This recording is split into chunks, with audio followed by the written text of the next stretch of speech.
cos 2 omega t plus 5 બરોબર આ બધાની સરેરાશ થઈ ગઈ હવે તમને ખબર છે કે અચળ પદો કયા કયા છે તો અચળ પદો જે છે vm * im/2 કોન્સ્ટન્ટ પદ એટલે બહાર નીકળી ગયા cos 5 જે છે એ પણ કોન્સ્ટન્ટ પદ છે ખૂણો બદલાવાનો નથી જે 5 છે એ બદલાવાનો નથી ફેઝ ડિફરન્સ બરોબર એટલે એ પણ કોન્સ્ટન્ટ થઈ જશે તો સરેરાશ પાવર p બરાબર કયા કયા પદો કોન્સ્ટન્ટ તો vm * im/2 cos 5 જે છે તો કોન્સ્ટન્ટ અને હવે ખાલી સરેરાશ કોની લેવાની રહી માઈનસ છે ને અહીંયા માઈનસ અહીંયા સરેરાશ કોની લેવાની રહી તો cos 2 ઓમેગા t પ્લસ 5 ની બરોબર આની સરેરાશ લેવાની રહી હવે આનું જે એક આવર્તકાળ પરનું સરેરાશ મૂલ્ય છે એ તો શું થાય શૂન્ય થાય તમે જાણો છો આ બરોબર કે cos 2 ઓમેગા t પ્લસ 5 નું એક આવર્તકાળ પરનું સરેરાશ મૂલ્ય કેટલું થાય શૂન્ય થાય મેં વસ્તુ શીખવાડેલી છે કે sin અથવા cosine વિધેયનું sin ઓમેગા t અથવા તો cos ઓમેગા t નું એક આવર્તકાળ પરનું સરેરાશ મૂલ્ય કેટલું થાય શૂન્ય થાય તો અહીંયા લખીએ કે એક આવર્તકાળ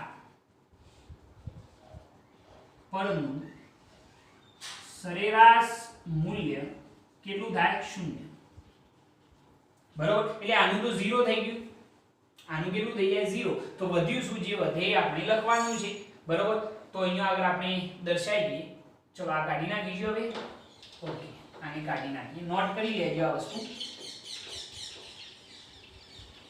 ચલો હવે જરા જોજો કે આપણે જો સરેરાશ પાવર દર્શાવીએ તો સરેરાશ પાવર p બરાબર શું આવશે તો vm * im/2 શું થઈ જશે cos 5 એટલા જ વધ્યા ને ભાઈ કારણ કે આનું તો કેટલું થઈ ગયું 0 એટલે આ તો ગયું આખું પદ એટલે ખાલી વધ્યું શું તો vm * im/2 cos 5 હવે અહીંયા આગળ લખવો તો આવું લખી શકાય જુઓ સરેરાશ પાવર p બરાબર 2 ના 2 ભાગ પાડી દઈએ તો vm / √2 im / √2 શું થઈ જાય cos 5 તો સરેરાશ પાવર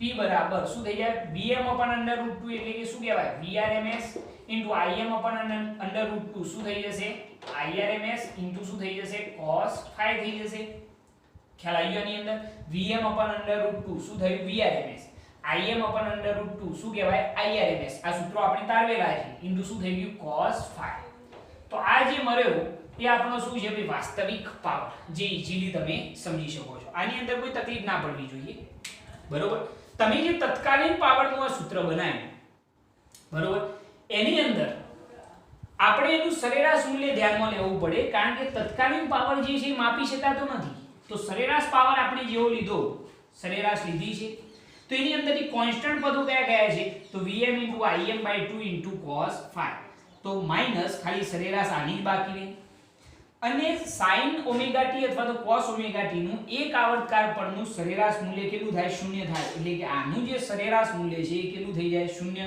તો સરેરાશ પાવર p બરાબર વધ્યું શું ખાલી આટલું જ પદ vm * im/2 cos 5/2 થઈ જશે આપણે 2 ના 2 ભાગ પાડી દીધા √2 અને એની જગ્યાએ શું થઈ ગયું vrms * irms cos 5 બરાબર આ રીતે લખો આ સૂત્ર સૌથી અગત્યનું છે અને કદાપી ભૂલતા નહીં આને લખવું હોય તો આપણે vrms ને કેપિટલ V વડે દર્શાવીએ અને irms ને કેપિટલ I વડે દર્શાવીએ અને જે સરેરાશ પાવર છે એને આપણે p વડે દર્શાવીએ તો સરેરાશ પાવર p બરાબર v * I શું લખાય cos 5 લખવામાં આવે છે તમે આ રીતે પણ લખી શકો છો આ બંનેનો મતલબ એક જ છે બરોબર હવે એક બીજી વસ્તુ સમજાવી દઉં કે અહીંયા આગળ જે આપણે v * I cos 5 મેળવ્યું છે જો cos 5 જે છે એને શું કહેવામાં આવે છે પાવર ફેક્ટર cos 5 ને શું કહેવાય પાવર ફેક્ટર અને આ સૂત્ર જે છે એને બીજી પણ એક રીતે લખી શકાય જરા જુઓ કે તમે જાણો છો કે LCR પરિપથ માટે તમે જાણો છો કે v બરાબર I * શું લખાય z કારણ કે z જે છે ઇમ્પિડન્સ વન ટાઈપ ઓફ શું કહેવાય અવરોધ એટલે v બરાબર I * z કોના ઉપરથી v બરાબર IR પરથી અહીંયા લખીએ v બરાબર I * R પરથી તો v બરાબર i * z, z એટલે કે શું છે LCR પરિપથનો અવરોધ. જો v ની જગ્યાએ આપણે i * z લખીએ તો પાવર p બરાબર શું લખાય i * z એટલે i² શું થઈ જાય z થઈ જાય ઇન્ટુ શું થઈ જશે cos phi.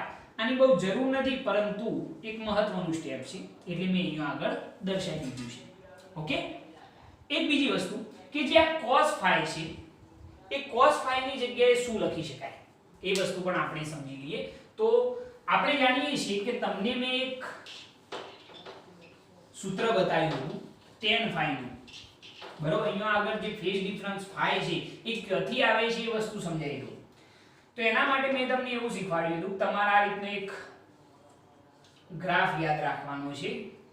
અહીંયા આગળ ખૂણો phi, અહીંયા જે મળે ઇમ્પિડન્સ, આ જે આવે અવરોધ અને આ જે આવશે એ શું આવશે xc - xl, બરોબર છે. તો આના ઉપરથી તમારે લખવું હોય તો tan phi બરાબર શું લખી શકાય LCR પરિપથ છે ને આવ્યું, તો tan phi બરાબર સામેની બાજુ ભાગ્યા પાછળની બાજુ એટલે xc - xl અપન શું લખાય r. તો phi બરાબર આપણે લખી શકીએ tan ઇન્વર્સ xc - xl અપન શું થઈ જાય r થઈ જાય. પરંતુ અહીંયા આગળ આપણે જે cos phi છે, અહીંયા આગળ આ જે cos phi છે એને કહેવામાં આવે છે પાવર ફેક્ટર. આને શું કહેવામાં આવે છે પાવર ફેક્ટર. જો પાવર ફેક્ટર ની હું વાત કરતો હોય, જો હું પાવર ફેક્ટર ની વાત કરતો હોય તો cos phi બરાબર આના ઉપરથી સૂત્ર શું લખશો કે cos θ બરાબર પાછળની બાજુ ભાગ્યા કર્ણ એટલે r અપન શું થઈ જાય z થઈ જાય. એટલે આ સૂત્ર યાદ રાખજો, બરોબર. કે આ વસ્તુ નહીં લખો તો ચાલશે tan વાળી, બરોબર. પરંતુ આ વસ્તુ ખાસ અગત્યની છે કે જે પાવર ફેક્ટર છે એ cos phi બરાબર શું થાય r અપન z. એટલે આના ઉપરથી પાવર ફેક્ટર ની તમે વ્યાખ્યા લખી શકો કે AC પરિપથના અવરોધ, AC પરિપથના અવરોધ R અને ઇમ્પિડન્સ z એટલે કે શું કહેવાય ઇમ્પિડન્સ z ના ગુણોત્તરને, ઇમ્પિડન્સ z ના ગુણોત્તરને શું કહેવાય છે પાવર ફેક્ટર કહે છે. થઈ ગઈ સરસ વ્યાખ્યા. તો આ રીતે તમે આ વસ્તુ સમજી શકો છો, તમારા માટે બહુ ઈઝી થઈ જાય. તમારે આ સૂત્ર ખાસ યાદ રાખવાનું છે કે ભાઈ પાવર p બરાબર Vrms * Irms * cos phi. સરેરાશ પાવર ની જગ્યાએ ખાલી તમે p લખશો તો પણ ચાલશે, એની અંદર બહુ ચિંતા નથી. ખ્યાલ આવી ગયો? આની અંદર કોઈ તકલીફ નહીં આની અંદર. ચલો આને નોટ કરી લો, એના પછી આપણે એના વિવિધ કિસ્સાઓ જોઈ લઈએ. નોટ કરી લો. ઓકે, હવે જે આપણે આ સૂત્ર તારવ્યું પાવરનું, પાવર p બરાબર Vrms * Irms * cos phi, જેની અંદર આ cos phi ને મેં શું કહ્યું ભાઈ પાવર ફેક્ટર. હવે વિવિધ કિસ્સાઓ જો આપણે વિચારીએ તો એ કન્ડિશનોની અંદર પાવર કેટલો થાય છે એ આપણે જોઈશું. એની અંદર પહેલો કિસ્સો કે માત્ર અવરોધ ધરાવતો AC પરિપથ. તો માત્ર અવરોધ ધરાવતો AC પરિપથ હોય તો તમને યાદ છે કે ભાઈ વોલ્ટેજ અને પ્રવાહ બંને કેવા હોય એક જ દિશામાં, એટલે કે ફેઝ ડિફરન્સ phi બરાબર કેટલો હોય 0, બરાબર. જો phi બરાબર 0 હોય, જો phi બરાબર 0 હોય તો એ કન્ડિશન ની અંદર પાવર p બરાબર Vrms * Irms * cos phi. cos phi બરાબર 0 તો પાવર p બરાબર Vrms * Irms અથવા તો p બરાબર v * I કહેશો તો પણ ચાલશે. તો v * I * cos 0, cos 0 ની કિંમત કેટલી થઈ જાય 1, તો પાવર p બરાબર શું થયો v * I, બરોબર છે. v બરાબર કદાચ લખવા હોય તો v બરાબર આપણે શું લખી શકીએ I * R, બરોબર. તો પાવર p બરાબર શું થઈ જાય I² * R. જે R છે એને શું કહેવાય છે વેવ પામતો પાવર. ને શું કહેવાય વેવ પામતો પાવર. કયા કિસ્સામાં કે જ્યારે માત્ર અવરોધ હોય. એના સિવાય જો એક બીજી વાત કરીએ કે માત્ર ઇન્ડક્ટર હોય,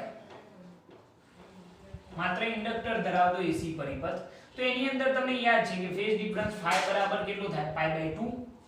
તો એ વખતે પાવર p બરાબર v * I * cos phi. હવે Vrms નથી લખતો, જસ્ટ ખાલી v * I લખું છું. તો પાવર p બરાબર પાવર p બરાબર v * i * cos π/2 cos 90 ની કિંમત 0 એટલે પાવર p બરાબર કેટલું થઈ જાય 0 થઈ જાય। આ માત્ર ઇન્ડક્ટર ધરાવતા એસી પરિપથ માટે વાત છે। ત્રીજી કન્ડિશન જો આપણે વિચારીએ તો માત્ર કેપેસિટર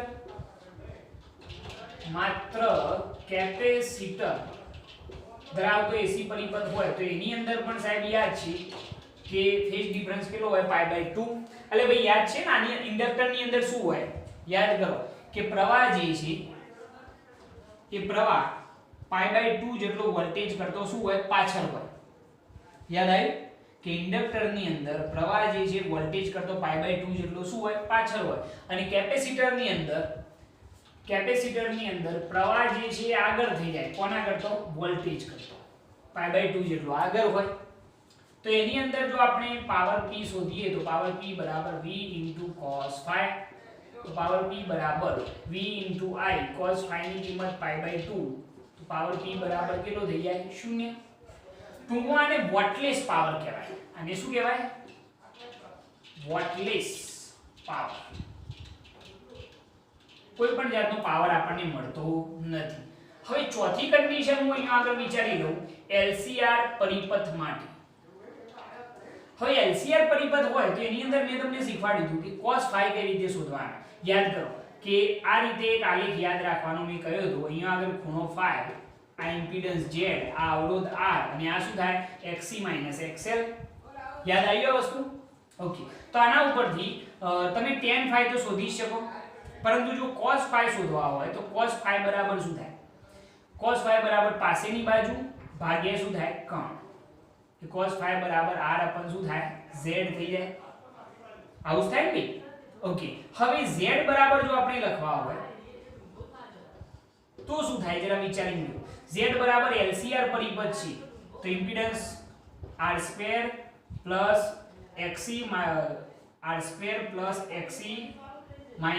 xl નો શું થાય સ્ક્વેર। યાદ છે ને ઇમ્પિડન્સ કે cos ∅ બરાબર r upon z અને ઇમ્પિડન્સ નું મૂલ્ય શું થાય LCR પરિપથ માટે તો √r² + xc - xl નો સ્ક્વેર। પરંતુ તમને યાદ છે કે જ્યારે અનુનાદ થાય તે વખતે xc બરાબર શું થાય xl। યાદ આવ્યું?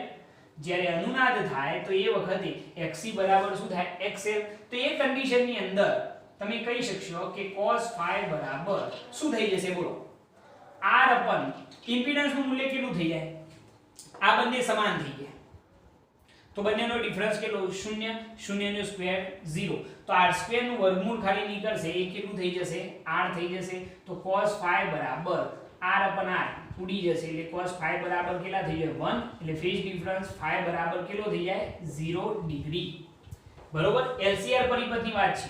હવે આની અંદર જો આપણે પાવર શોધીએ તો પાવર p બરાબર v * i * cos ∅, તો પાવર p બરાબર v * i cos ∅ ની જગ્યાએ 0 cos 0 ની કિંમત 1 તો પાવર p બરાબર v * i અથવા તો પાવર p બરાબર i² * r।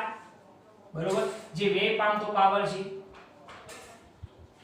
આની અંદર થોડું ધ્યાન રાખજો, બાકી બધી વસ્તુ ઈઝી થઈ જશે કે માત્ર અવરોધ ધરાવતું હોય તો ફેઝ ડિફરન્સ 0 તો cos 0 ની કિંમત 1 એટલે પાવર p બરાબર v * i અથવા તો i² * r। માત્ર ઇન્ડક્ટર અને કેપેસિટર ની અંદર ફેઝ ડિફરન્સ કેટલો હોય છે π/2 એટલે ઓટોમેટિક જે પાવર છે એ કેટલો થઈ જશે 0 થઈ જશે। પરંતુ LCR પરિપથ હોય તો એ વસ્તુ ખાસ ધ્યાન રાખવાની આ લેખ cos ∅ બરાબર શું થઈ જાય પાસેની બાજુ ભાગ્યા કર્ણ એટલે r upon શું થઈ જાય z। તો cos ∅ બરાબર r upon z જે ઇમ્પિડન્સ છે કેટલો થાય LCR પરિપથ માટે તો √r² + xc - xl નો શું થાય સ્ક્વેર। પરંતુ જ્યારે અનુનાદ થાય તો એ વખતની સ્થિતિએ xc અને xl બંને કેવા હોય સમાન હોય। જો બંને સમાન હોય તો બંનેનો ડિફરન્સ 0 તો અહીંનો cos ∅ બરાબર r upon r² નું વર્ગમૂળ r તો cos ∅ બરાબર 1 થઈ ગયો। હવે cos ના કયા ખૂણા માટે જવાબ 1 થાય તો સાહેબ ∅ બરાબર 0 હશે। બરોબર, એટલે આપણને ખ્યાલ આવી ગયો કે ફેઝ ડિફરન્સ 0 ડિગ્રી હશે। તો પાવર p બરાબર vi * cos ∅, ∅ ની જગ્યાએ 0 cos 0 ની કિંમત 1 એટલે પાવર p બરાબર v * i એટલે વેવ પામતો પાવર કેટલો થઈ ગયો i² * r। આ ચાર કિસ્સા છે જે તમારે યાદ રાખવાના રહેશે। તો આ થઈ ગયો આપણો વાસ્તવિક પાવર અને power factor. Power factor cos phi બરાબર યાદ રાખજો r/z. Okay, perfect. ચલો નોટ કરી લો આટલી વસ્તુ, ખૂબ અગત્યની છે આ.